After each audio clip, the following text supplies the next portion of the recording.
Sa akin pong pag-iikot sa Tacloban, simula kahapon hanggang ngayong araw na ito, nakita ko po na buhay pa rin ang diwa ng Pasko. Dito po at sa iba pang bahagi ng Kabisayan.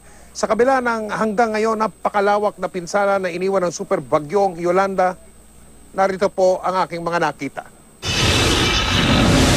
Sa aking pag-iikot kahapon, agaw pansin na malaking parol na ito sa kalye ng Real sa Barangay Aslum. Ginawa ito ng 59 na taong gulang na si Mang Cesar Cayanong. Siya rin kung inyong matatanda ng gumawa ng mga placard ng pagbati noon kay Manny Pacquiao. Gawa sa kawayang nagkalat sa daan at ilang itinapong signage ika nga ang parol. Pero mas naging makabuluhan nito dahil sa mensaheng isinulat niya rito. Maraming salamat buong mundo.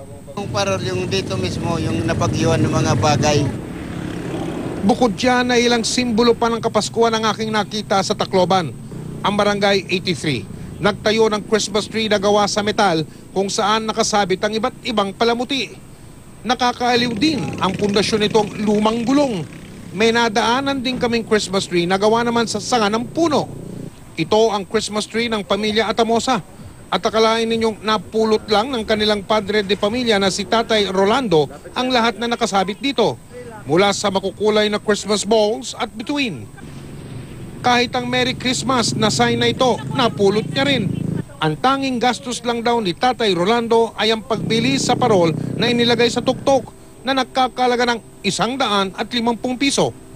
Nagpapasalamat ako una sa Diyos na nag-survive kami.